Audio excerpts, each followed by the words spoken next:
Hello दोस्तों, आज की कहानी अगर अच्छी लगे तो प्लीज़ मेरी वीडियो को लाइक और चैनल को सब्सक्राइब करें। जब नाराज़ पिताजी जब घर छोड़कर दामाद के यहाँ रहने चले गए तो अंजलि और अरुण समाज के डर की वजह से परेशान हो उठे। फिर अंजलि ने अपने ही मायके में कुछ ऐसा नज़ारा देखा कि बाबूजी के प्रति अब तक रखे गए अपने उदासीन बर्ताव पर उसे शर्मिंदगी महसूस होने लगी। काम करती अंजलि के कान अरुण की बातों की ओर लगे हुए थे। वह स्पीकर फोन से पिता बेटे की बातों को चुपचाप सुन रही थी। उसके ससुर अपनी बेटी ममता के घर से बोल रहे थे। अरुण ने कड़क शब्दों में पूछा, मैं आपसे पूछ रहा हूँ पिताजी कि आप घर आ रहे हैं या नहीं? आखिर कब तक दामाद के घर पड़े रहेंगे? अपनी नहीं तो मेरी इज्जत का तो कुछ ख्याल कीजिए। मुझे तो लगता है कि आपका दिमाग ज्यादा चल गया है जो ऐसी बातें करते हैं। नहीं सुनी तो अब सुन लो। और कितनी बार कहूँ कि मैंने घर ससुर बनने का फैसला काफी सोच समझ कर लिया है। मुझे अपने दामाद का घर ही अच्छा लग रहा है। कम से कम यहाँ एक चाय के लिए 10 बार बोलना तो नहीं पड़ता। और सुनो अरुण, जब वे लोग भी मुझे बोझ समझने लगेंगे तो वृद्धाश्रम तो है ही मुझ जैसे बोझ बन चुके बूढ़ों के लिए। इसलिए तुम लोग अब मेरी चिंता मत करो। अरुण के पिता रमेश जी बोले। जवाब में अरुण गुस्से में बोला, तो फिर रहिए वहीं और दामाद के हाथों अपनी इज्जत की धज्जियां उड़ाते रहिए। अंजलि को अपने ससुर के कहे शब्द स्पष्ट रूप से सुनाई पड़े। हाँ, अपनी आत्मसम्मान खोकर बेइज्जत बाप बनने से कहीं बेहतर है कि मैं इज्जतदार घर ससुर ही बना रहूं। और इसी के साथ उन्होंने फोन पटक कर अपनी नाराजगी जाहिर की। तो अरुण ने भी गुस्से में फोन रख दिया। अंजलि सोचने लगी कि उसके मायके में जब लोगों को पता चलेगा कि उसकी और अरुण की लापरवाही के चलते उसके ससुर को बेटी के घर जाना पड़ा, तो मायके के लोग उनके बारे में क्या सोचेंगे? उसकी भाभियां क्या माँ को ताना मारने का ऐसा सुनहरा अवसर हाथ से जाने देगी? नहीं, किसी भी तरह रिश्तेदारों को ये खबर होने से पहले ही उसे अपने ससुर जी को मनाकर वापस लाना ही पड़ेगा। इस बारे में पहले अरुण से बात करनी होगी।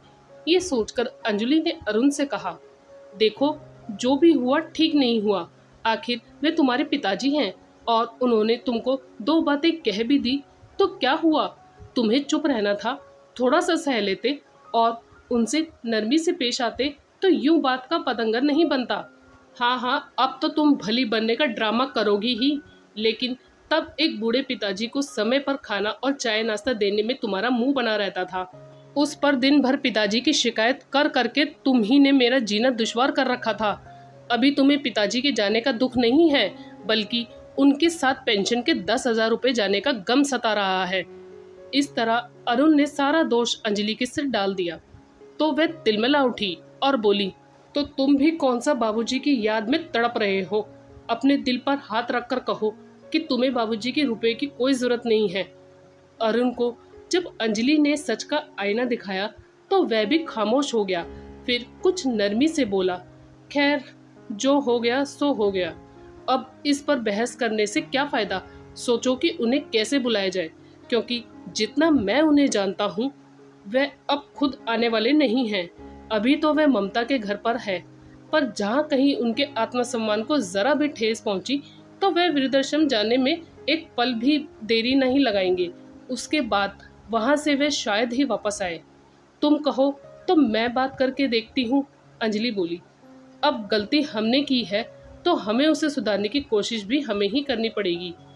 नहीं, रहने दो, अरुण बोला। बाबूजी को गए महीना भर तो हो ही गया है। अब हफ्ते भर बाद ही बच्चों की छुट्टियां पड़ने वाली है। हम सब जाकर बाबूजी को मनाकर सम्मान के साथ ले आएंगे। ये सुनकर पीहू और मोनू खुश हो गए। वे बोले, माँ, सच में दादाजी हमारे पास वापस आ जाएंगे? दोनों बच्चे खुशी से उछलते हुए एक साथ बोले, हाँ बेटे, वे जरूर आएंगे। हम सब मिलकर उन्हें लेने जाएंगे, अंजलि प्यार से बोली। तो अरुण के चेहरे पर भी मुस्कान आ गई। बच्चों की छुट्टियां शुरू होने पर वे अपनी गाड़ी से बाबूजी को लेने निकल पड़े। अरुण ने घर छोड़ने से पहले फोन पर ममता से ये पूछ लिया था कि पिताजी घर पर है कि नहीं और उनका कहीं जाने का तो नहीं है। बहुत से लोग ऐसे होते हैं जो साथ रहने वाले अपनों के महत्व को समझ नहीं पाते, पर किसी कारण से जब वही अपने दूर चले जाते हैं तब उनकी कमी महसूस करते हैं। यही हाल अरुण और अंजलि का था। जब तक बाबूजी साथ रहते थे उन्हें हर समय ऐसा लगता था कि पिताजी बेवजह उनके कामों में रोका टोकी करते हैं। ऐसा लगता था मानो उनकी आज़ादी खत्म हो गई थी। पिताजी कहते थे कि जीवन में कुछ बनने के लिए, अपने बच्चों में अनुशासन में रखने के लिए खुद को अनुशासित रखकर आचरण करना पड़ता है, तभी बच्चे भी हमें अपना आदर्श मानकर हमसे कुछ सीख पाते हैं। तब अंजलि और अरुण को उनकी यही बातें बेकार लगा करती थी, किंतु आज उन्हें पिताजी की कही एक एक बात में सच्चाई का आभास हो रहा था। पिताजी में से हर महीने उनकी पेंशन को लेना तो उन्हें याद रहता, पर फर्ज निभाने में वो चूक गए। अपनी पड़ोसियों के साथ गप्पे लड़ाते हुए अंजलि अक्सर भूल जाती थी कि बाबूजी चाय के लिए इंतज़ार कर रहे हैं। वे शुगर के मरीज हैं, पर उनके ही दिए पैसों से दवाइयाँ खरीदना उन्हें पैसों की बर्बादी लगती थी। अरुण ने भी कभी ये ना सोचा कि बूढ़े पिता को उससे भी कुछ उम्मीदें हो सकती है। 2 घड़ी अरुण से बात करने को वह तरस जाते, पर उसको इसकी कोई परवाह न थी।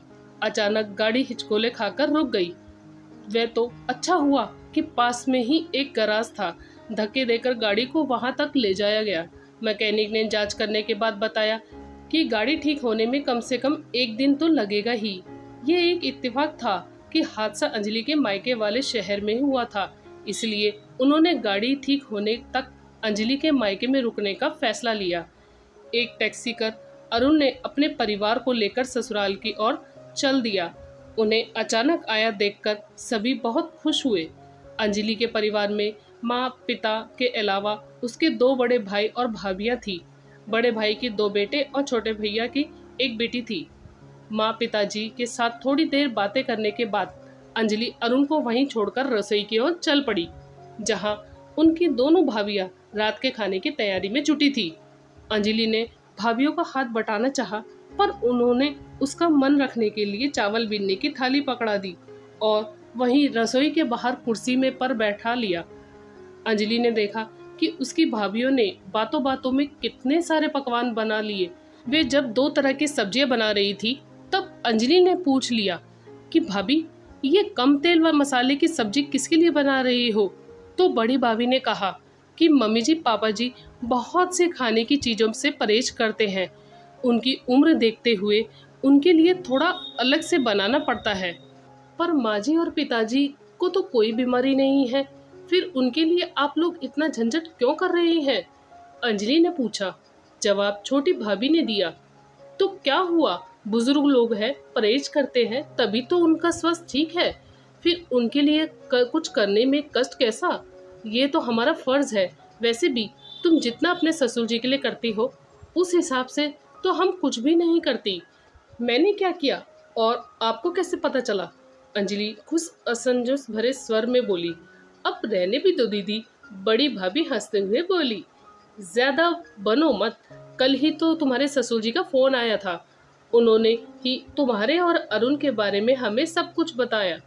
अंजलि के मन में जाने कैसे कैसे कुविचार और संदेह आने लगे कि बाबूजी ने जरूर उनकी शिकायत की होगी और इसलिए भाभियाँ उसे यूं ताने मार रही हैं।